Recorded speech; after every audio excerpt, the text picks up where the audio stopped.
Hello everyone, welcome to the another lecture of computer application. आज के इस lecture में हम बात करने वाले हैं सॉफ्टवेयर्स की और उनकी क्लासिफिकेशंस को भी देखेंगे। सो इन जनरल आप जानते होंगे सॉफ्टवेयर्स क्या हैं। Softwares are intangible components of computer system. ये इनटेंजिबल कंपोनेंट्स हैं कंप्यूटर सिस्टम के। Intangible words refers to all the components that can not be touched और सीन। इनटेंजिबल वर्ड किसको रिफर करता है? ऐसे कंपोनेंट्स को जिन्हें हम टच नहीं कर सकते हैं। वहीं अगर हम हार्डवेयर्स की बात करेंगे तो वो टेंजिबल कंपोनेंट्स होते हैं, उन्हें हम टच कर सकते हैं, इनका फिजिकल अपीयरेंस होता है। लेकिन सॉफ्टवेयर्स का कोई भी फिजिकल अपीयरेंस नहीं होता है, उन्हें हम टच नहीं कर सकते हैं। तो सॉफ्टवेयर कंपोनेंट्स क्या होते हैं? सेट ऑफ प्रोग्राम्स होते हैं that are use to govern all the operations of computer system. Computer system में जो भी चीज़ें हो रही होती हैं उनको गवर्न करने के लिए जो प्रोग्राम होते हैं या जिसे हम कहें सेट ऑफ प्रोग्राम्स होते हैं, वही होते हैं आपके सॉफ्टवेयर्स। इंटेंजिबल इन नेचर होते हैं। एग्जाम्पल में हम देख सकते हैं आपका MS एक्सेल हो गया, PPT पावर पॉइंट हो गई, मीडिया प्लेयर्स हो गए, गेम्स हो गए। सारे ये सारे क्या हैं? सॉफ्टवेयर्स हैं। ये सारे क्या हैं? सॉफ्टवेयर्स हैं। तो ये चीज़ आपको समझ में आ गई होगी सॉफ्टवेयर्स क्या है। सॉफ्टवेयर्स कुछ नहीं, एक्चुअली सेट ऑफ प्रोग्राम्स हैं जो कि किसी भी ऑपरेशन को एग्जीक्यूट और गवर्न करने के लिए कंप्यूटर में यूज़ किए जाते हैं। अब देखते हैं इनके क्लासिफिकेशंस को। अब हम देखते हैं सॉफ्टवेयर्स के क्लासिफिकेशंस को।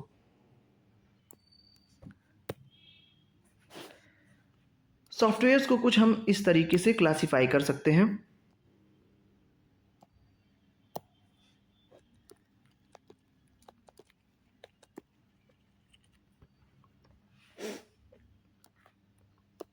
पहला तो सिस्टम सॉफ्टवेयर,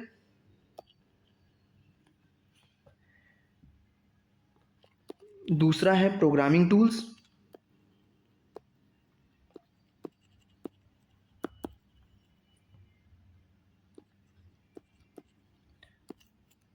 और फिर एप्लीकेशन सॉफ्टवेयर।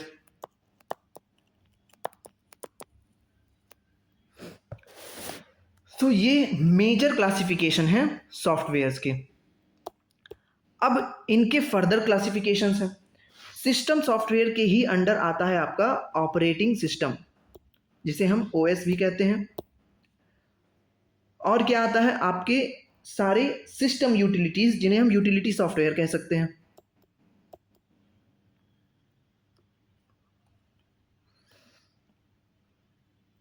और क्या आएगा? और आएंगे आपके डिवाइस ड्राइवर्स।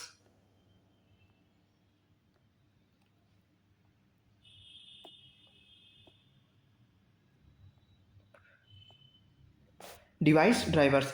प्रोग्रामिंग टूल्स के अंडर क्या क्या आएगा? प्रोग्रामिंग टूल्स में सबसे पहली चीज जो आएगी वो होंगे आपके प्रोग्रामिंग लैंग्वेजेस।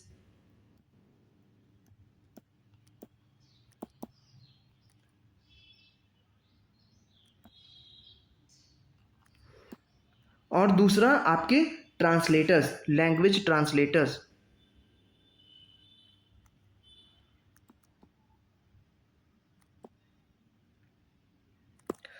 एप्लीकेशन सॉफ्टवेयर की जब हम बात करते हैं तो एप्लीकेशन सॉफ्टवेयर को हम 3 कैटेगरी में डिवाइड कर सकते हैं। पहला होगा आपका जनरल पर्पस के बेसिस पे। दूसरा आपका होगा स्पेसिफिक पर्पस। और तीसरा आपका होगा कस्टमाइज्ड।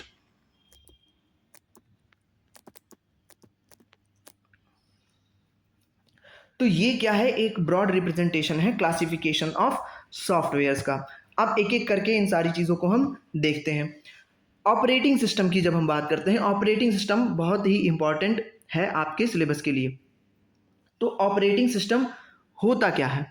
सबसे पहली चीज़ आप देखिए, ऑपरेटिंग सिस्टम जो है वो आपके सिस्टम सॉफ्टवेयर का पार्ट है, राइट? तो ऑपरेटिंग सिस्टम क्या है? Operating system is a system software. पहली लाइन तो ये हो जाएगी। दूसरी चीज, ये करता क्या है? It acts as interface between the user and the hardware. अब आप यहां पे एक चीज समझिए, यहां पे आप एक चीज समझिए,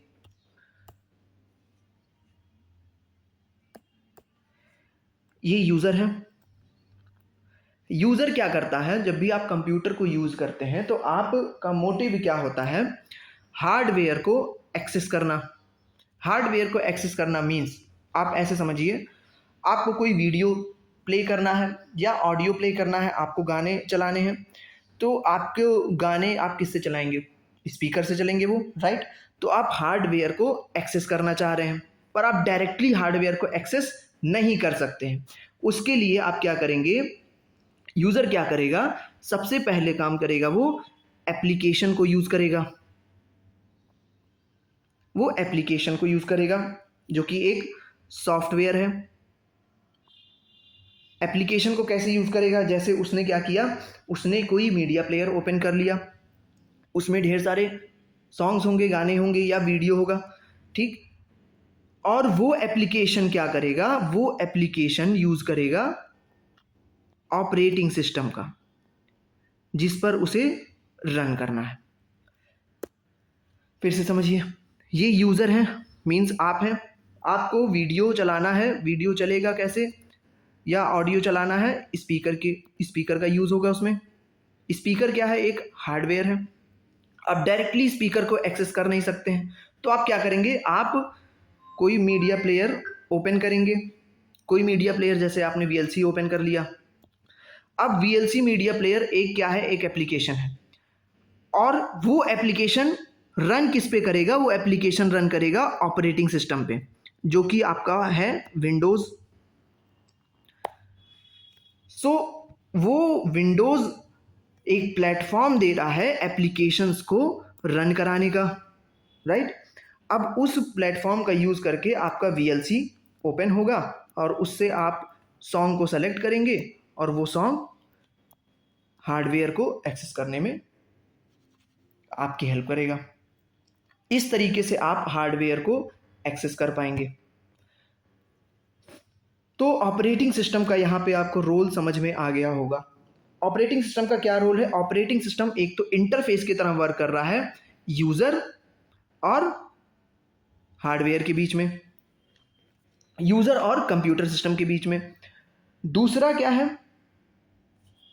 ऑपरेटिंग सिस्टम एप्लीकेशंस को रन कराने के लिए प्लेटफॉर्म प्रोवाइड कर रहा है, राइट। तो ये ऑपरेटिंग सिस्टम का मेजर रोल होता है। ऑपरेटिंग सिस्टम क्या है, operating system is a type of system software.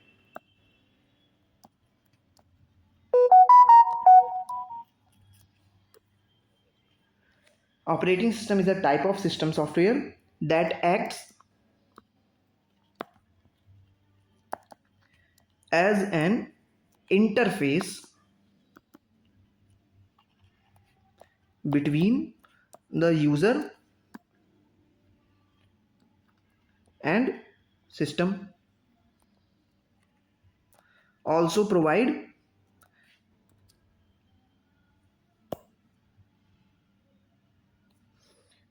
provide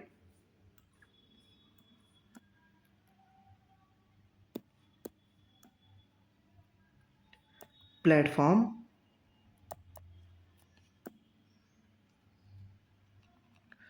to run applications। तो ये है आपका ऑपरेटिंग सिस्टम।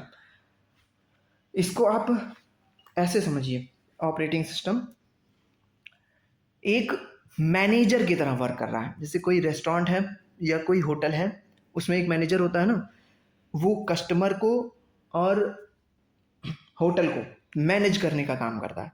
एक कस्टमर से क्या करेगा, वो जो भी कस्टमर के ऑर्डर होंगे उनको मैनेज करेगा, वेटर को सेंड करेगा टेबल पे, वो क्या करेगा, वेटर आपसे ऑर्डर लेगा, वो ऑर्डर जाएगा अंदर किचन में, वहाँ से फिर फूड लेकर के वो बाहर आएंगे। तो इन सब को मैनेज करने का काम कौन करता है, एक मैनेजर। तो ऑपरेटिंग सिस्टम आपका एक मैनेजर की तरह वर्क करता है, जो कि पूरी सिस्टम को मैनेज करने का वर्क करता है। कुछ मेन फंक्शंस क्या क्या हैं ऑपरेटिंग सिस्टम के। मेन फंक्शंस की अगर हम बात करें तो ऑपरेटिंग सिस्टम मेमोरी असाइन करने का वर्क करता है। किसी भी फाइल को, किसी भी डेटा को मेमोरी असाइन करने का वर्क कौन करता है? ऑपरेटिंग सिस्टम करता है। इंटरफेस प्रोवाइड करेगा, एप्लीकेशंस को रन कराने के लिए प्लेटफॉर्म देगा, डिवाइसेस को मैनेज करने का वर्क करता है,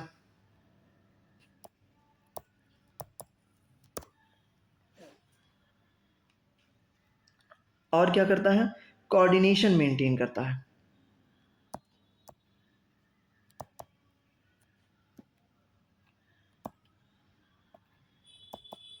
बिटवीन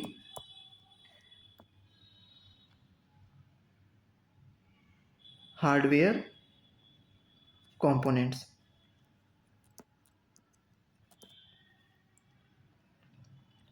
तो क्या क्या फंक्शंस हमने देखे ऑपरेटिंग सिस्टम के।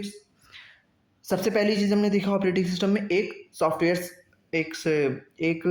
है, सिस्टम सॉफ्टवेयर है, जो कि यूज़र को और कंप्यूटर सिस्टम को एक इंटरफेस प्रोवाइड करता है, प्लेटफॉर्म देता है एप्लीकेशन को रन करने का, मेमोरी असाइन करने का वर्क करता है, और कोऑर्डिनेशन मेंटेन करता है किसमें? हार्डवेयर कंपोनेंट्स के बीच में।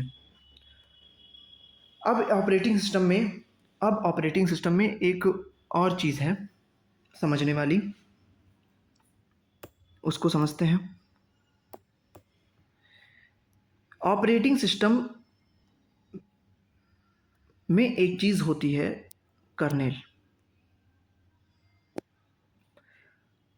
और एक चीज़ होती है शेल।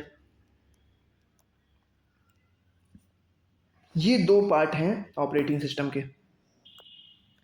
अब शेल और कर्नेल क्या है, इसको आप एक सिंपल एग्जांपल समझिए। वही होटल वाला एग्जांपल लेते हैं। एक रेस्टोरेंट है, ठीक, आप रेस्टोरेंट के कस्टमर हैं, ये आप हो गए, ठीक। आप यहाँ रेस्टोरेंट पे पहुँचते हैं, आप रेस्टोरेंट में पहुँचने के बाद क्या करते हैं? वेटर को अपना ऑर्डर देते हैं। तो ऑर्डर आपने किसको दिया?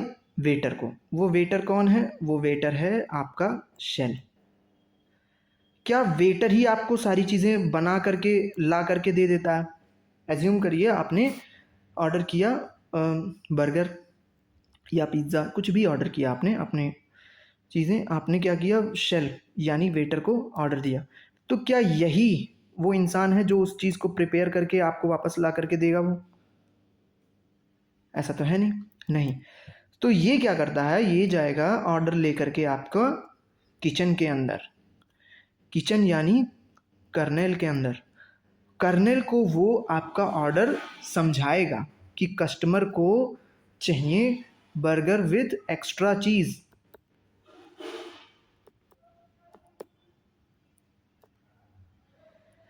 अब ये कर्नेल समझेगा और आपके ऑर्डर को प्रिपेयर कर देगा, और वो ऑर्डर शेल के थ्रू आपके पास आ जाएगा। तो वेटर का काम जो है वो शेल करता है, और अंदर शेफ जो एक्चुअल वर्क कर रहा है, जो उस चीज़ को प्रिपेयर कर रहा है, बना रहा है, वो किचन वाला वर्क कौन करता है? कर्नेल करता है। तो कर्नेल क्या है? कर्नेल क्या है? ऑपरेटिंग सिस्टम का कोर है। कोर हमेशा अंदर होता है, तो ये कर्नेल अंदर रहेगा। शेल हमेशा बाहर होता है। आप शेल, अच्छा इस चीज़ से ऐसे आप रिमेंबर रखिए कि आप मोलस्का देखे हैं, मोलस्का, स्नेल के भी ऊपर शेल होता है, कवच। वो क्या है? आउटर पार्ट होता है, राइट, और उसके अंदर कोर। तो शेल हमेशा आउटर चीज़ों को मैनेज करने का काम करेगा। मीन्स कस्टमर क्या इंस्ट्रक्शन दे रहा है वो शेल समझ के इंस्ट्रक्शन कर्नेल को ट्रांसफ़र करेगा, और उस इंस्ट्रक्शन को एग्जीक्यूट करने का काम कौन करेगा? कर्नेल करेगा। कर्नेल क्या करता है? कर्नेल कमांड एग्जीक्यूशन का वर्क करता है। वहीं शेल क्या करता है? शेल उस कमांड को समझ करके कर्नेल को सेंड करने का काम करता है। इतना समझ गए? सिंपल सी चीज़ है। यूज़र क्या करेगा? यूज़र डायरेक्टली कर्नेल को कमांड नहीं देगा, यूज़र का कमांड एक्सेप्ट करेगा शेल, शेल उस कमांड को ट्रांसफ़र करेगा कर्नल तक और कर्नल उस कमांड को एग्जीक्यूट करने का काम करेगा।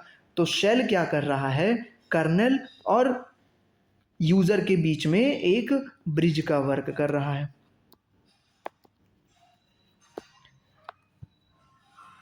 समझ में आ गया? ये पूरा ऑपरेटिंग सिस्टम है। इस तरीके से ऑपरेटिंग सिस्टम आपका वर्क करता है। अब चलते हैं नेक्स्ट पे। ऑपरेटिंग सिस्टम हो गया, अब चलते हैं हम यूटिलिटी सॉफ्टवेयर्स पे। यूटिलिटी सॉफ्टवेयर्स क्या होते हैं?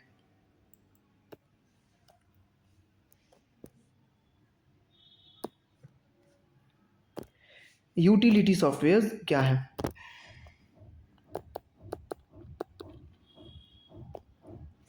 यूटिलिटी सॉफ्टवेयर्स वो सारे सिस्टम सॉफ्टवेयर्स होते हैं जो कि कंप्यूटर को अच्छे तरीके से यूटिलाइज करने में हेल्प करते हैं।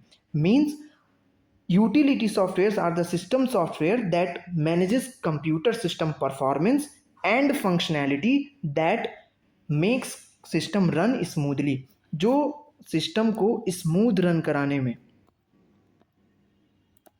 और सिक्योर रखने में हेल्प करते हैं। जब सिस्टम आपका सिक्योर रहेगा और स्मूथ रन करेगा तभी आप अपने सिस्टम को पूरी तरीके से अच्छे से यूटिलाइज कर पाएंगे।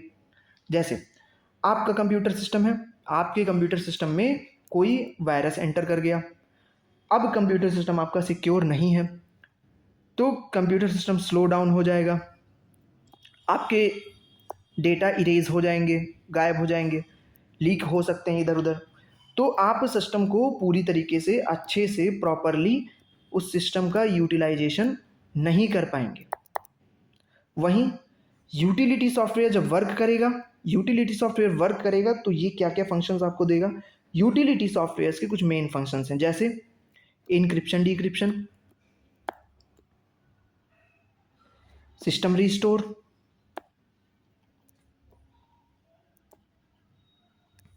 और एक बहुत मेन फंक्शन है डिस्क डिफ्रेगमेंटेशन।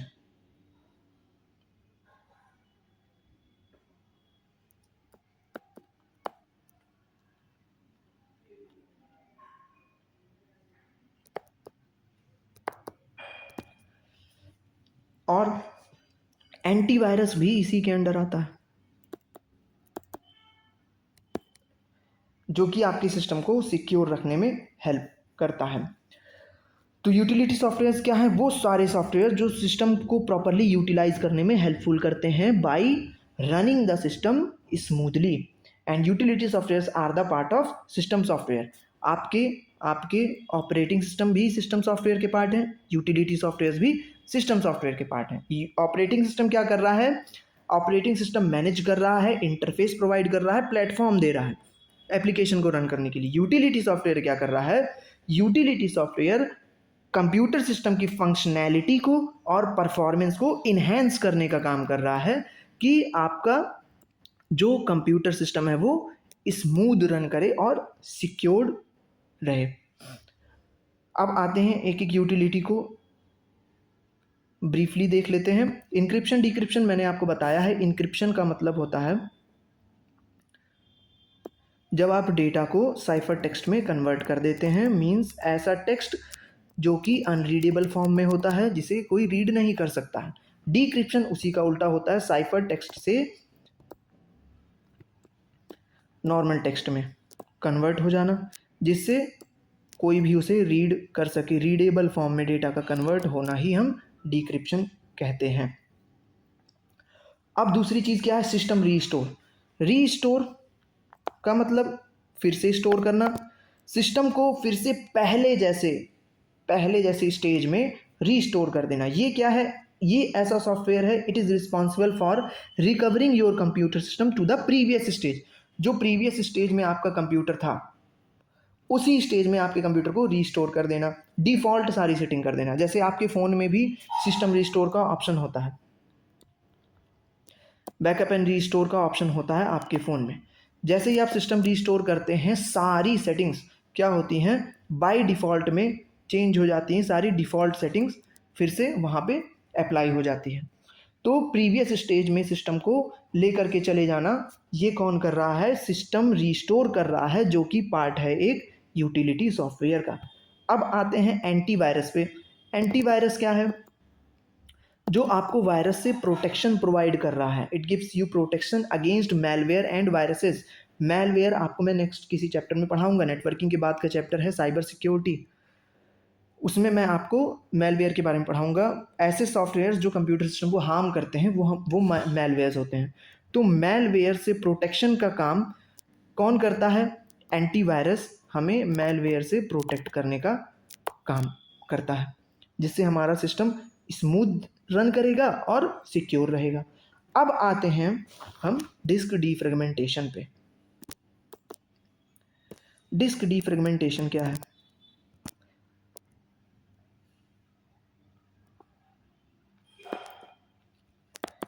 ये क्या करता है, ये आपके डेटा एक्सेस की एफिशिएंसी को बढ़ा देता है, स्पीड अप कर देता है आपके कंप्यूटर सिस्टम को, by arranging files and free up space in more contiguous manner. अब ये कॉन्टिगुअस मैनर का मतलब क्या है, कॉन्टिगुअस मैनर का मतलब ये है कि इस तरीके से मिक्स करके अरेंज करना आपके फाइल, आपके डेटा को, कि जो स्पेस है वो फ्री हो जाए। अब ये कैसे होगा, जैसे आप एज्यूम करिए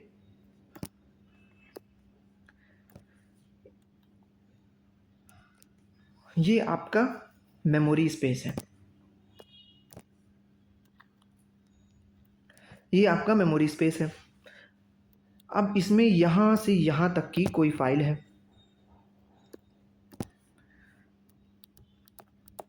ये कुछ फाइल है, ठीक। फिर यहाँ से यहाँ तक की कोई दूसरी फाइल है, फिर यहाँ से यहाँ तक की कोई तीसरी फाइल है।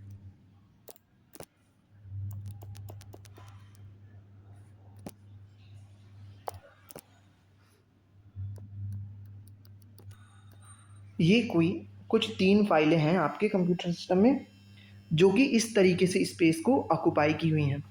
तो अब आप ध्यान से अगर देखें तो यहाँ पे कुछ स्पेस छूटा है, यहाँ पे छूटा है और यहाँ पे छूटा है। तो ये कंटिगुअस मैनर नहीं है। तो कंटिगुअस मैनर क्या होगा, जब इन सारे डेटा को हम मिक्स कर देंगे, मीन्स ये डेटा यहाँ पे ख़त्म हुआ तो ये डेटा यहाँ से शुरू हो गया, तो यहाँ पर हमारे पास कुछ स्पेस बच जाएगा, क्योंकि ये डेटा इतने में ही आ जाएगा, राइट। फिर ये जो स्पेस बच रहा है इसमें ये वाला डेटा शिफ्ट हो जाएगा, तो प्रॉपर हमारे पास यहाँ पे स्पेस बच जाएगा। अगर आप नहीं समझ पाए हैं तो मैं फिर से एक डायग्राम बना के बता रहा हूँ। अभी आपका ये था, यहाँ पे आपको स्पेस मिल रही थी, यहाँ पे स्पेस मिल रही थी। अब क्या हुआ, एक डेटा इसमें आ गया, फिर दूसरा डेटा इस एरिया में आ गया और तीसरा डेटा हमारा इस एरिया में आ गया। अब पूरा ये एरिया हमारे पास फ्री बच गया, और जब फ्री स्पेस बचेगा तो हमारा जो कंप्यूटर सिस्टम है वो स्मूथली और फास्टली रन करेगा। यही होता है डिस्क डीफ्रेगमेंटेशन। आपको एक रियल लाइफ एग्जांपल से समझाता हूँ। जैसे आपके पास एक कबर्ड है, बड़ी सी कबर्ड है, रैक है, कुछ भी, उसमें आपको बुक्स को अरेंज करना है। आपने बुक लिया ऐसे बस किसी भी मैनर में ऐसे उसमें ठूस के भर दिया, कोई स्पेस आपके पास नहीं बचेगी। लेकिन जब आपने उन सारे बुक्स को रो वाइज एक साथ अच्छे से अरेंज किया, तब आपके पास कहीं ना कहीं किसी सेल्फ में जगह बच जाएगी। यही काम करता है कौन, डिस्क डीफ्रेगमेंटेशन, जो कि पार्ट है किसका, यूटिलिटी सॉफ्टवेयर का, ठीक। तो डिस्क डीफ्रेगमेंटेशन को आप सिंपली ऐसे एक्सप्लेन कर सकते हैं कि disk defragmentation improves the efficiency of data access and speed up your computer system by arranging file and free up space in more contiguous manner. It is a part of utility software that is ultimately the part of system software. Utility software भी system software का ही एक part है. अब आते हैं हम next topic पे, जो कि हमारा है डिवाइस ड्राइवर.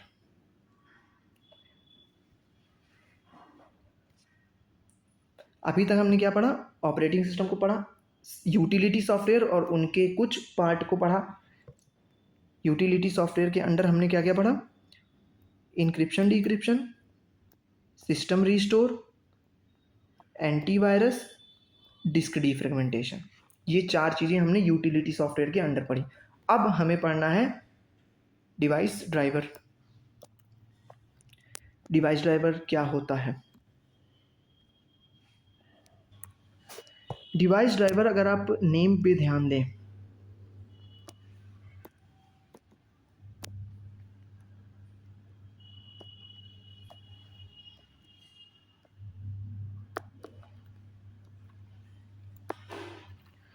तो आपको कुछ समझ में आएगा. ड्राइवर का मतलब क्या होता है? किसी भी चीज़ को चलाने वाला. कार ड्राइवर क्या करता है? कार को चलाता है. ठीक. तो ऐसे ही किसी भी डिवाइस को रन कराने के लिए जो सॉफ्टवेयर यूज़ होता है, किसी भी डिवाइस को कंप्यूटर सिस्टम में रन कराने के लिए जो भी सॉफ्टवेयर यूज़ होते हैं, उन्हें हम कहते हैं डिवाइस ड्राइवर. ये भी सिस्टम सॉफ्टवेयर के एक पार्ट हैं. Most of the device driver softwares are installed in your computer system. पहले से ही इंस्टॉल्ड होते हैं. कुछ डिवाइसेस के लिए जब सिस्टम में वो सॉफ्टवेयर नहीं इंस्टॉल होता है तो हम उन्हें मैनुअली इंस्टॉल करते हैं. मैक्सिमम डिवाइसेस के लिए ड्राइवर्स इंस्टॉल होते हैं कंप्यूटर में. ड्राइवर्स क्या हैं? एक सॉफ्टवेयर है. ये ऑटोमेटिकली आपके कंप्यूटर सिस्टम में इंस्टॉल्ड होते हैं पहले से.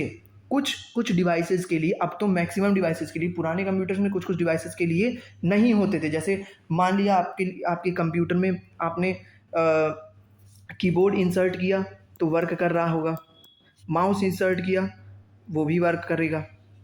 लेकिन आपने कहीं जॉयस्टिक इंसर्ट कर दिया तो वो जॉयस्टिक कभी कभी नहीं वर्क करता है, क्योंकि उस जॉयस्टिक का जो डिवाइस ड्राइवर है वो इंस्टॉल्ड नहीं है, तो वो उसको मैनुअली इंस्टॉल कराना पड़ता है. पर अब मैक्सिमम डिवाइसेस के लिए डिवाइस ड्राइवर्स कंप्यूटर में, जो आपके कंप्यूटर्स आ रहे हैं उसमें इंस्टॉल्ड होते हैं. सो डिवाइस ड्राइवर्स क्या है? Device drivers are the system softwares that allow your computer to communicate with hardware devices. Drivers are often installed automatically or manually by the user. So क्या है डिवाइस ड्राइवर्स? सॉफ्टवेयर हैं, system software का part है, जो कि क्या करता है? अलाउ करता है आपके डिवाइस को कंप्यूटर सिस्टम में रन करने के लिए. Device drivers are the system software that allow your devices to run in your computer system. They are most oftenly installed automatically by the operating system or manually by the user. Maximum time आपके operating system में ही ये device driver पहले से installed होते हैं. पर कभी कभी क्या होता है? कुछ डिवाइसेस के लिए हमें मैनुअली उन्हें इंस्टॉल करना पड़ता है. ये हो गया डिवाइस ड्राइवर.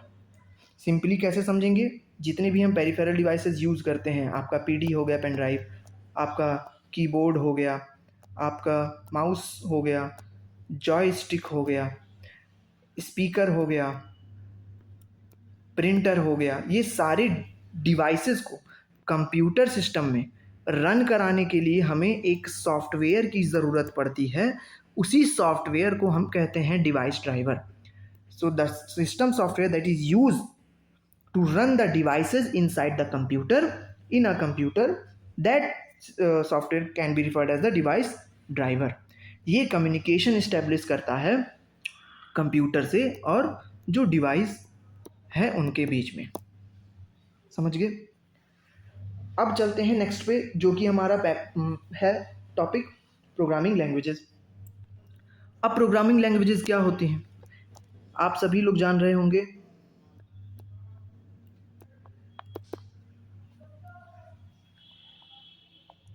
ऐसी लैंग्वेज जिसमें हम प्रोग्राम लिखते हैं।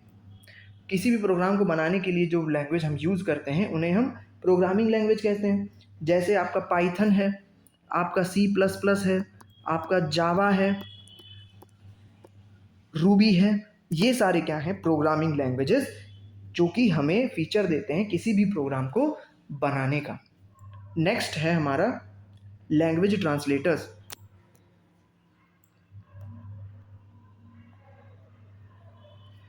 लैंग्वेज ट्रांसलेटर्स क्या करते हैं? आप लोगों को पता होगा कि हमारा जो कंप्यूटर सिस्टम होता है वो ह्यूमन लैंग्वेज को नहीं समझता है। तो समझता क्या है? वो समझता है मशीन लैंग्वेज, यानी 0 एंड 1 को समझता है। तो हमारी लैंग्वेज को ट्रांसलेट करने के लिए जो सॉफ्टवेयर्स यूज़ होते हैं मशीन लैंग्वेज में, उन्हें हम कहते हैं language translators. They are further divided in 3 parts. Language translators को हम 3 पार्ट में डिवाइड करते हैं। पहला है आपका असेंबलर, दूसरा है आपका कंपाइलर, और तीसरा है आपका इंटरप्रेटर।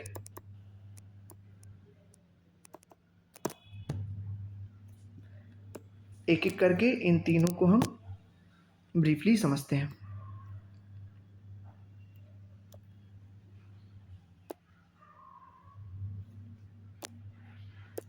असेंबलर क्या करता है? असेंबलर की अगर हम बात करें, असेंबलर आपका असेंबली लैंग्वेज से मशीन लैंग्वेज में कन्वर्ट करने का वर्क करता है। असेंबली लैंग्वेज क्या है? मशीन लैंग्वेज तो आप जान रहे हैं 0 1 है। तो असेंबली लैंग्वेज पहले जब मशीन लैंग्वेज यूज़ होता था, पहले जब हम मशीन लैंग्वेज का यूज़ करते थे प्रोग्राम बनाने के लिए, तो वो काफ़ी डिफ़िकल्ट पड़ता था। जैसे अगर हमें छोटा सा प्रोग्राम एडिशन का भी लिखना है तो हम पहले 2 का कोई कोड लिखेंगे। मान लीजिए वो कोड हुआ 0 1 1 0 1। फिर हम प्लस ऑपरेटर का कोड लिखेंगे 1 1 0 0 1। फिर हम 1 का कोड लिखेंगे, इस टाइप से कुछ। तो ये कोड काफ़ी डिफ़िकल्ट और लंबा लेंदी पड़ जाता था। तो असेंबली लैंग्वेज ने क्या किया? कुछ डिफ़ाइन कर दिए कुछ उसके अलग से कोड। जैसे कुछ ऑपरेटर्स के लिए कोड डिफ़ाइन कर दिए।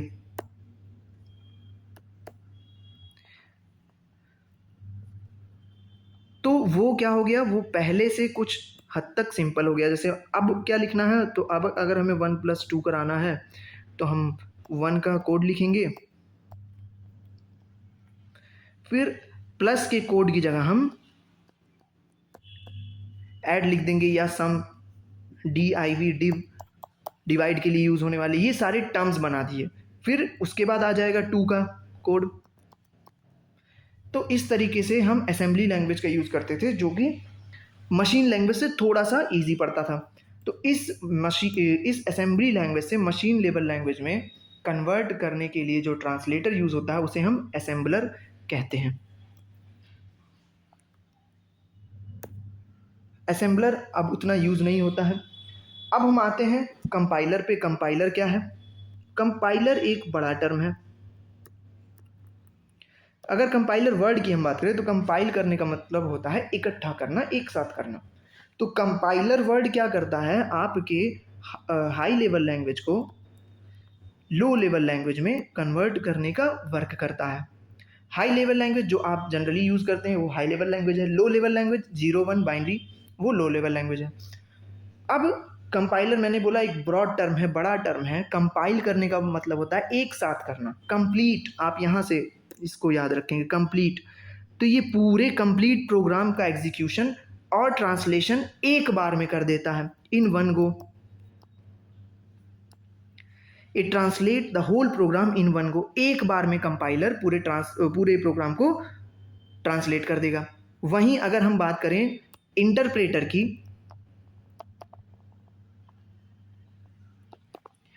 इंटरप्रेटर क्या करता है, same high level language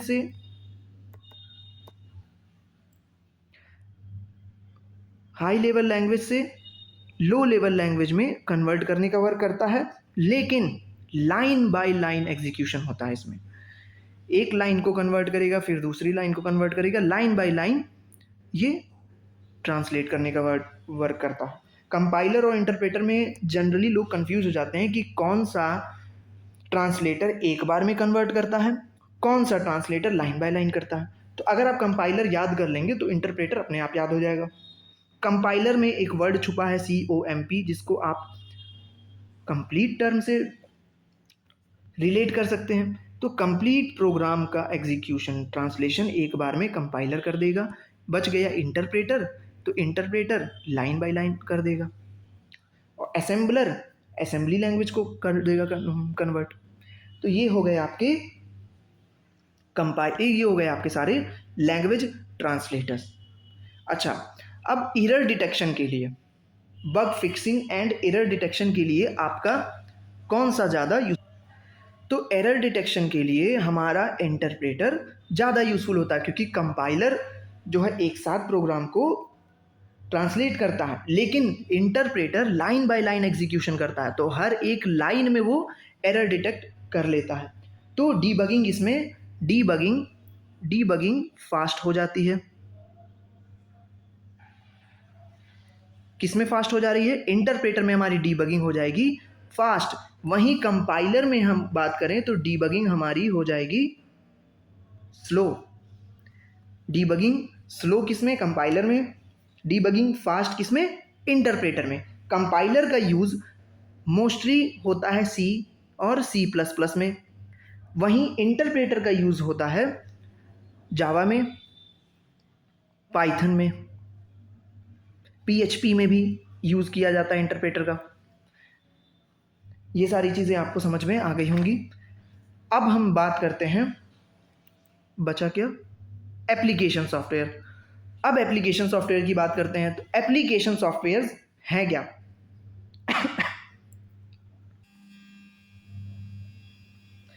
application softwares की बात करते हैं।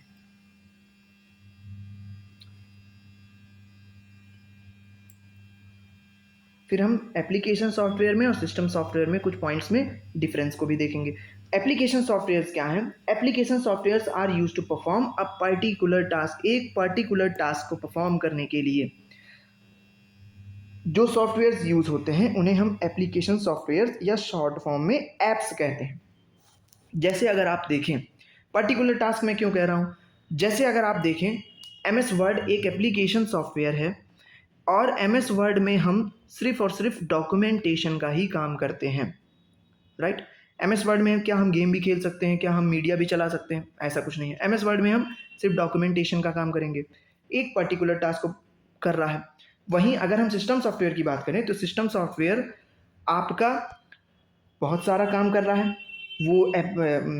वो इंटरफेस की तरह भी वर्क कर रहा है, सिस्टम रिस्टोर करने का भी काम कर रहा है, यूटिलिटी भी कर रहा है, ट्रांसलेटर्स का भी वर्क कर रहा है। तो सिस्टम सॉफ्टवेयर एक साथ कई सारे वर्क को परफॉर्म करता है। वहीं एप्लीकेशन सॉफ्टवेयर एक पर्टिकुलर टास्क को परफॉर्म करने के लिए यूज किया जाता है। एप्लीकेशन सॉफ्टवेयर क्या होते हैं, ऑटोमेटेड रिपीटेटिव टास्क को करने के लिए यूज होते हैं। It helps to automate repetitive task.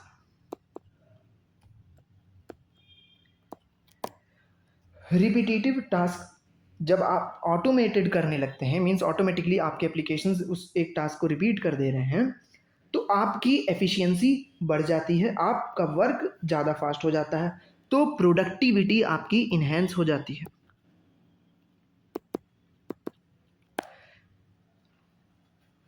जैसे आपने एक किसी आपको किसी क्लास का रिजल्ट बनाना है, तो आप क्या करेंगे, एक क्लास का डेटा लेंगे, उसको पूरा डेटा बनाएंगे और उसका रिजल्ट बना देंगे। अब कहीं पे क्या हुआ, उसी रिजल्ट को आपको क्या करना है, कुछ चेंज करने हैं, तो आप डायरेक्टली उसमें सर्च कर सकते हैं, एडिट करके उसको डिलीट करके नए रिजल्ट को या नए डेटा को उसमें इंसर्ट कर सकते हैं। तो इससे आपको पूरा डेटा फिर से बनाने की ज़रूरत नहीं है। तो यहाँ पे आपकी प्रोडक्टिविटी इन्हेंस हो जा रही है, इंक्रीज हो जा रही है।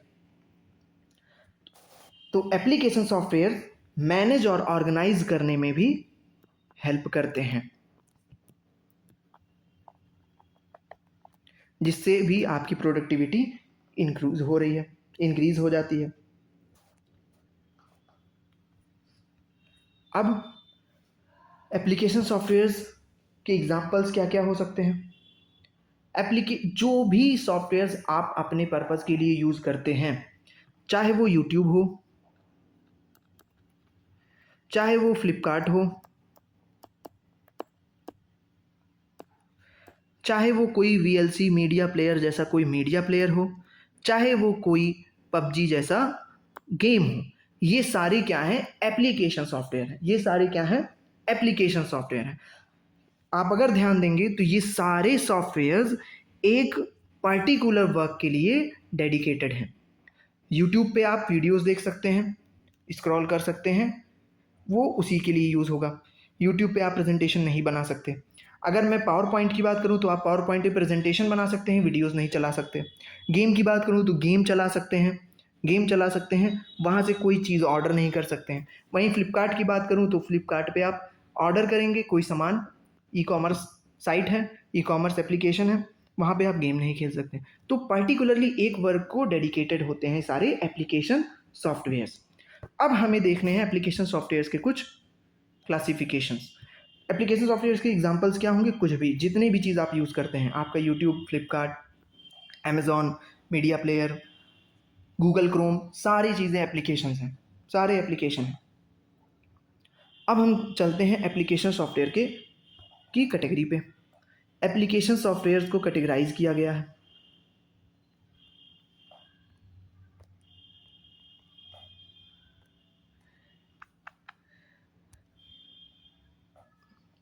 पहला जो है जनरल पर्पस, दूसरा है हमारा specific purpose,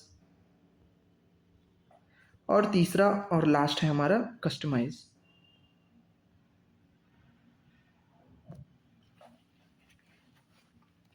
general purpose, general का मतलब सारी चीज़ों को, ब्रॉड रेंज को ये इनकम्पास करेगा। जनरली जो भी हम टास्क परफॉर्म करते हैं, हम जनरली क्या टास्क परफॉर्म करते हैं, डॉक्यूमेंटेशन करते हैं, डॉक्यूमेंटेशन हो गया, गेमिंग हो गया, एंटरटेनमेंट के लिए यूट्यूब यूज़ करते हैं, राइट, ई कॉमर्स साइट। तो ये सारे हम जनरल पर्पस के लिए, जनरल वर्क के लिए हम यूज़ करते हैं। तो जनरल पर्पस सॉफ्टवेयर्स क्या है, जनरल पर्पस एप्लीकेशन सॉफ्टवेयर्स क्या हैं? These application softwares are design to perform broad range of task that are useful in various scenarios. अलग अलग सिनारियोज में, अलग अलग केसेस में ये सारे यूजफुल होते हैं। सो जनरल क्या होगा, एक ब्रॉड रेंज को कवर करने वाला टर्म है। अच्छा, जनरल टर्म की अगर आप बात ही करें, सिर्फ जनरल टर्म की बात करें, आप यहीं से इसको याद रख सकते हैं। जनरल टर्म जो होता है वही बहुत सारे, वो कॉमन चीज़ को इनकम्पास करता है, और कॉमन का जो रेंज होता है, कॉमन का जो अमाउंट होता है, कॉमन का जो नंबर होता है, वो हमेशा ज़्यादा होता है किसी भी स्पेशल से, राइट। आप देखते होंगे, जैसे अगर मैं एक कॉलेज की बात करूँ, कॉलेज में जनरल के अंडर कौन आएगा, कॉलेज में जनरल के अंडर सारे स्टूडेंट्स आएंगे, राइट। तो स्टूडेंट्स आएंगे। स्पेशल, स्पेशल में कौन आएंगे, जो अथॉरिटेटिव बॉडीज़ हैं, जैसे आप टीचर्स हो गए या मैनेजमेंट बॉडी हो गई। तो आप बताइए किन की संख्या ज़्यादा होती है, स्टूडेंट्स की या स्पेशल कैटेगरी में जो आ रहे हैं teachers and authoritative bodies management की? हमेशा जनरल की संख्या ज़्यादा होती है, मीन्स स्टूडेंट की संख्या ज़्यादा होती है। तो जनरल पर्पस कैसे सॉफ्टवेयर्स हैं, आप इधर से इसको एक याद रख सकते हैं कि जनरल पर्पस सारे वेरियस पर्पस को इनकम्पास करने वाले, सॉफ्टवेयर्स होंगे जिनके यूज़र्स बहुत ज़्यादा हैं, वाइड रेंज ऑफ यूज़र को कवर करेगा, वाइड रेंज ऑफ टास्क को कवर करेगा। मीन्स डॉक्यूमेंटेशन के लिए भी यूज़ हो रहा है, मीडिया प्लेयर के लिए भी यूज़ हो रहा है, हाँ, ई कॉमर्स के लिए भी यूज़ हो रहा है, ब्राउज़र की तरह भी यूज़ हो रहा है। तो ये सारे हम जनरली यूज़ करते हैं, इसीलिए इसे हम क्या कहते हैं, जनरल पर्पस एप्लीकेशन सॉफ्टवेयर। अब आते हैं स्पेसिफिक पर्पस। स्पेसिफिक पर्पस में क्या होता है, कुछ स्पेशल पर्पस होंगे कि उन्हीं पर्पस के लिए एप्लीकेशन सॉफ्टवेयर्स का यूज़ किया जाएगा। जैसे जैसे अकाउंटिंग सॉफ्टवेयर्स क्या सारे लोग यूज़ करते हैं? क्या मैं यूज़ कर रहा हूँ, आप यूज़ कर रहे हैं, आपके आसपास के सारे लोग यूज़ कर रहे हैं? ऐसा तो नहीं है। अकाउंटिंग सॉफ्टवेयर्स कुछ स्पेसिफिक फर्म होगी, कुछ स्कूल्स होंगे जहाँ पे अकाउंट का बहुत ज़्यादा यूज़ होता होगा, वो लोग अकाउंटिंग सॉफ्टवेयर्स का यूज़ कर रहे हैं, तो वो स्पेसिफिक एक पर्पज़ के लिए वर्क कर रहा है, अकाउंट को मैनेज करने के लिए। या हम बात करें, अगर कोई प्रोजेक्ट मैनेजमेंट टूल है, उसको भी बहुत ज़्यादा लोग यूज़ नहीं कर रहे हैं, वो स्पेसिफिक पर्पज़ के लिए है। तो ये सारी चीज़ें अकाउंटिंग सॉफ्टवेयर हो गया, मेडिकल रिकॉर्ड के लिए यूज़ होने वाले एप्लीकेशन सॉफ्टवेयर्स हो गए जो सारे हॉस्पिटल्स वगैरह में यूज़ हो रहे हैं, प्रोजेक्ट मैनेजमेंट के लिए यूज़ होने वाले सारे टूल्स हो गए, ये सारे क्या होंगे, स्पेसिफिक पर्पज़ एप्लीकेशन सॉफ्टवेयर्स होंगे। अब आ जाते हैं कस्टमाइज्ड। अब कस्टमाइज्ड और स्पेसिफिक पर्पज़ में छोटा नहीं, एक बहुत बड़ा डिफरेंस है। स्पेसिफिक पर्पज़ में तो एक स्पेशल पर्पज़ डिफाइन है, राइट। स्पेसिफिक पर्पज़ में एक स्पेशल पर्पज़ डिफाइन है।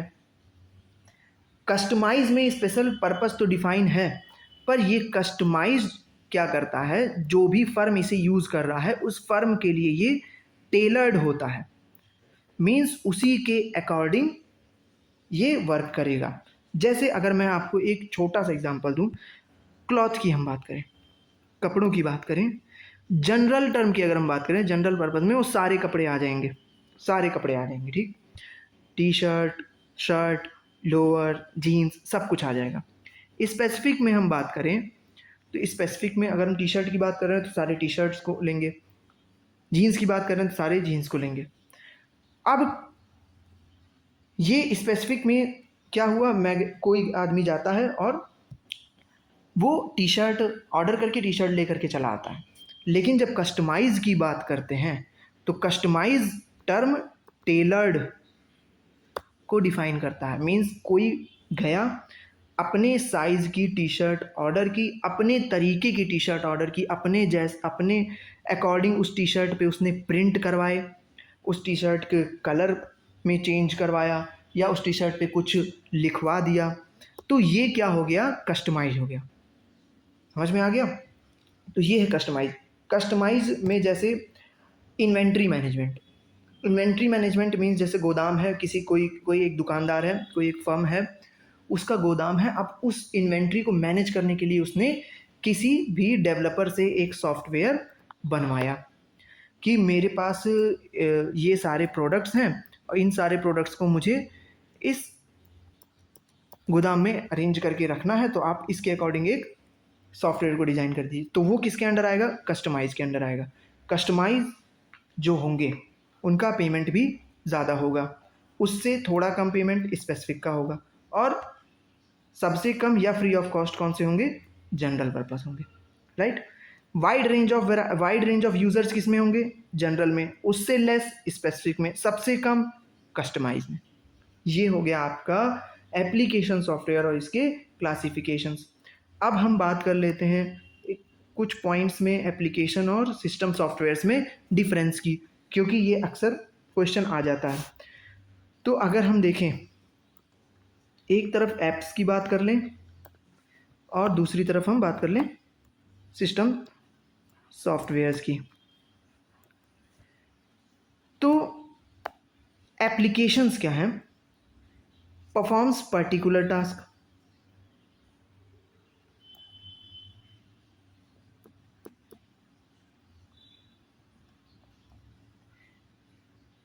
ये क्या करते हैं, manage and control hardware, perform variety of task.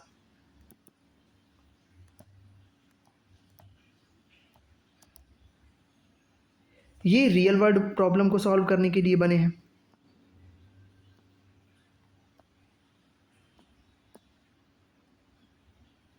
ये क्या करते हैं, प्लेटफॉर्म प्रोवाइड करते हैं एप्लीकेशंस को रन कराने का।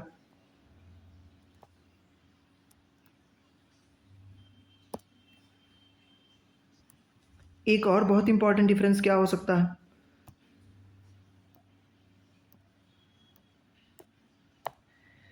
कि जो एप्लीकेशंस होते हैं can be installed and uninstalled, can be installed and uninstalled and updated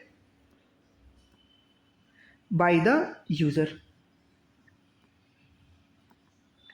लेकिन जब हम सिस्टम सॉफ्टवेयर की बात करते हैं तो सिस्टम सॉफ्टवेयर को जब भी इंस्टॉल या अनइंस्टॉल करने की बात होगी तो एडमिनिस्ट्रेटर की ज़रूरत पड़ेगी, या फिर ऑपरेटिंग सिस्टम ऑटोमेटिकली उसको रन करेगा उस तरीके से। एप्लीकेशन सॉफ्टवेयर के एग्जांपल क्या हो सकते हैं, एप्लीकेशन सॉफ्टवेयर के एग्जांपल्स सारे एप्लीकेशंस हो सकते हैं जिन्हें आप यूज़ करते हैं डेली, इंटरटेनमेंट, टाइम पास, पढ़ाई लिखाई भी अगर करते होंगे तो जैसे इंटरटेनमेंट टाइम पास के लिए आपने वाईटी यूट्यूब का यूज़ कर लिया। कभी कभी अगर पढ़ने का मन हो गया 1 साल 2 साल में तो आपने कोई भी ऑनलाइन प्लेटफॉर्म का यूज़ कर लिया, जैसे आपने मान लो PW का यूज़ कर लिया, या कोई भी टेस्ट सीरीज़ आपने एप्लीकेशन पे लोड की हैं, तो वो सारे एप्लीकेशन सॉफ्टवेयर हो जाएंगे। फ्लिपकार्ट एप्लीकेशन सॉफ्टवेयर है, गूगल क्रोम एप्लीकेशन सॉफ्टवेयर है, आपका माइक्रोसॉफ्ट के जितने भी प्रोडक्ट्स हैं वो सब एप्लीकेशन सॉफ्टवेयर है। सिस्टम सॉफ्टवेयर में आपका ऑपरेटिंग सिस्टम जैसे विंडोज़ हो गया, आपका iOS हो गया, एंड्रॉयड हो गया, ये सारे क्या हैं, एप्लीकेशन सॉफ्टवेयर हैं। डिवाइस ड्राइवर, ये सारे क्या हैं, सिस्टम सॉफ्टवेयर हैं। डिवाइस ड्राइवर ये भी सिस्टम सॉफ्टवेयर ही है।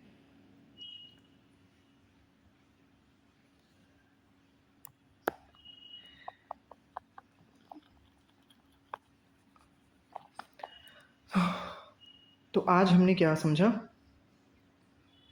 सॉफ्टवेयर क्या होते हैं, टेंजिबल पार्ट नहीं होते हैं, इंटेंजिबल पार्ट होते हैं। सॉफ्टवेयर सिस्टम सॉफ्टवेयर की क्लासिफिकेशंस क्या हैं, अगर ब्रॉडली हम डिफाइन करेंगे तो सिस्टम सॉफ्टवेयर और एप्लीकेशन सॉफ्टवेयर। अब सिस्टम सॉफ्टवेयर क्या करता है, सिस्टम सॉफ्टवेयर यहाँ पे आप देख रहे हैं यूज़र है, यूज़र हार्डवेयर को एक्सेस करना चाहता है तो वो पहले एप्लीकेशन को एक्सेस करेगा, एप्लीकेशन को चलाने के लिए प्लेटफॉर्म देगा ऑपरेटिंग सिस्टम, और अल्टीमेटली आप हार्डवेयर को एक्सेस कर पाएंगे। यहाँ पे आप देख रहे हैं यूटिलिटी सॉफ्टवेयर और डिवाइस ड्राइवर भी वर्क कर रहा है साथ में। तो सॉफ्टवेयर सिस्टम सॉफ्टवेयर क्या है, ब्रिज है, मशीन और आपके बीच में इंटरफेस का वर्क करते हैं। अब सिस्टम सॉफ्टवेयर के क्या क्या पार्ट है, सिस्टम सॉफ्टवेयर के पार्ट में क्या क्या चीज़ें थी, आपका ऑपरेटिंग सिस्टम, अभी मैंने बात की ऑपरेटिंग सिस्टम की। यूटिलिटी सॉफ्टवेयर अच्छे से यूटिलाइज करने में मदद करेगा, सिस्टम की फंक्शनैलिटी को स्मूथ रन कराएगा, फास्ट करेगा। डिवाइस ड्राइवर जितने भी डिवाइसेस हैं उनको आपके सिस्टम पे रन कराने के लिए हेल्पफुल होता है। डिवाइस ड्राइवर्स सॉफ्टवेयर्स होते हैं जो कि कम्युनिकेशन इस्टेब्लिश करने का वर्क करते हैं आपके कंप्यूटर सिस्टम में, जिस भी डिवाइस को आप कनेक्ट कर रहे हैं उसको चलाने के लिए। फिर आता है प्रोग्रामिंग टूल्स। प्रोग्रामिंग टूल्स में हमने बात की प्रोग्रामिंग लैंग्वेजेस की। प्रोग्रामिंग लैंग्वेजेस क्या हैं, ऐसे लैंग्वेजेस जिनमें हम प्रोग्राम को राइट करते हैं, किसी प्रोग्राम को बनाते हैं। एग्जाम्पल में आपका C++, जावा, रूबी, PHP कुछ भी हो सकता है, जो भी आप प्रोग्रामिंग लैंग्वेज यूज़ करते हो। उसके बाद आता है हमारा लैंग्वेज ट्रांसलेटर। ये क्या करता है, लैंग्वेज को ट्रांसलेट करता है, किसमें, हाई लेवल लैंग्वेज से लो लेवल लैंग्वेज में। इसी में एक आता है असेंबलर जो कि असेंबली लैंग्वेज से कन्वर्ट करेगा, किसको, असेंबली लैंग्वेज को किस में कन्वर्ट करेगा, लो लेवल लैंग्वेज में। इसी के दो पार्ट और क्या हैं, कंपाइलर और इंटरप्रेटर। कंपाइलर वन गो में कन्वर्ट करेगा कंप्लीटली, और interpreter line by line convert करेगा, ट्रांसलेट करेगा। फिर आता है हमारा application software, general purpose, specific और कस्टमाइज। एप्लीकेशन सॉफ्टवेयर क्या होते हैं, पर्टिकुलर टास्क को परफॉर्म करने के लिए वाइड रेंज ऑफ यूजर्स के द्वारा यूज़ किए जाते हैं, आपकी प्रोडक्टिविटी को बढ़ाने का काम करते हैं। ऑटोमेटेड रिपीटेटिव टास्क को करते हैं, मैनेज एंड ऑर्गेनाइज करते हैं। इसी में हमारा है general purpose, specific purpose and customize. General purpose generally जो भी सारे लोग यूज़ करते हैं, आप यूज़ कर रहे हैं, मैं यूज़ कर रहा हूँ, सारे लोग यूज़ कर रहे हैं, वो जनरल पर्पस है। वाइड रेंज ऑफ यूज़र्स को इनकम पास करेगा, कॉस्ट लो होगी या फ्री ऑफ कॉस्ट होगा। वहीं स्पेसिफिक की बात करें तो एक स्पेसिफिक टास्क के लिए डिज़ाइन किया हुआ सॉफ्टवेयर है। जैसे कि आपका मेडिकल रिकॉर्ड मैनेजमेंट करने के लिए अगर कोई सॉफ्टवेयर यूज़ होता है, और अकाउंटिंग के लिए कोई सॉफ्टवेयर यूज़ होता है, ठीक। तो और इसमें वाइड रेंज ऑफ यूज़र्स कम होंगे जनरल पर्पस के कंपेयर में, लेकिन कस्टमाइज के कंपेयर में ज़्यादा होंगे। कॉस्ट ज़्यादा होगी जनरल पर्पस से, कस्टमाइज से कम होगी। कस्टमाइज क्या है? टेलर्ड सॉफ्टवेयर्स हैं जो कि किसी भी एक फर्म के अकॉर्डिंग बनाए जाते हैं, उस फर्म की सारी नीड्स को समझ के उसी के अकॉर्डिंग बनाए जाते हैं। कॉस्ट सबसे ज़्यादा होगी और यूज़र्स की संख्या सबसे कम होगी। ऑपरेटिंग सिस्टम बहुत इंपॉर्टेंट है, एक बार फिर से ऑपरेटिंग सिस्टम को देख लेते हैं। क्या कर रहा है operating system? Operating system manage करने का काम कर रहा है, रिसोर्स मैनेजमेंट का काम कर रहा है, और हार्डवेयर एक्सेस करा रहा है आपसे, एप्लीकेशन को रन करा रहा है, और इंटरफेस का काम कर रहा है यूज़र और हार्डवेयर के बीच में। ऑपरेटिंग सिस्टम है क्या? एक तरह का सिस्टम सॉफ्टवेयर है। सिस्टम सॉफ्टवेयर और एप्लीकेशन सॉफ्टवेयर के बीच में जो भी डिफरेंस है उसको आप ध्यान रखिएगा। सिस्टम सॉफ्टवेयर, जैसे ही आप कंप्यूटर को ऑन करते हैं तुरंत सिस्टम सॉफ्टवेयर का वर्क शुरू हो जाता है, लेकिन एप्लीकेशंस का वर्क वहाँ पे शुरू नहीं होता। जब तक आप एप्लीकेशन को ऑन नहीं करेंगे तब तक एप्लीकेशन का वर्क नहीं शुरू होगा, लेकिन कंप्यूटर ऑन होते ही सिस्टम सॉफ्टवेयर वर्क करना स्टार्ट कर देते हैं। सिस्टम सॉफ्टवेयर क्या करते हैं? Manage and control computer hardware and software resources. Computer के हार्डवेयर और सॉफ्टवेयर रिसोर्सेज के बीच में कम्युनिकेशन इस्टेब्लिश करते हैं, उनको मैनेज करने का काम करते हैं। वहीं एप्लीकेशन सॉफ्टवेयर क्या हैं? एक पर्टिकुलर टास्क को परफॉर्म करने का काम करेंगे, आपकी प्रोडक्टिविटी बढ़ाएंगे और रियल वर्ल्ड प्रॉब्लम को सॉल्व करेंगे। और सिस्टम सॉफ्टवेयर क्या करेंगे? सिस्टम को इन्हेंस करेंगे, सिस्टम की यूटिलिटी फंक्शनैलिटी को स्मूथ करेंगे और प्लेटफॉर्म प्रोवाइड करेंगे जिस पे आप अपने ऐप्स को रन करा सकें। तो ये हो गया आपका चैप्टर कंप्लीट, यहाँ पे सॉफ्टवेयर्स और उनके क्लासिफिकेशंस। बाकी आपको कोई भी डाउट है, कहीं पे भी कोई प्रॉब्लम है, आप तुरंत कमेंट सेक्शन में लिख के बता सकते हैं, उसको मैं रिजॉल्व कर दूंगा। और एक चीज़ आप कमेंट करके बताइएगा, कौन से ऐसे प्रोग्रामिंग लैंग्वेजेस हैं जो कंपाइलर का यूज़ करते हैं। अभी मैंने आपको लेक्चर में बताया भी है। बाकी आपको कहीं प्रॉब्लम आती है, you can write it down in the comment section. Thank you.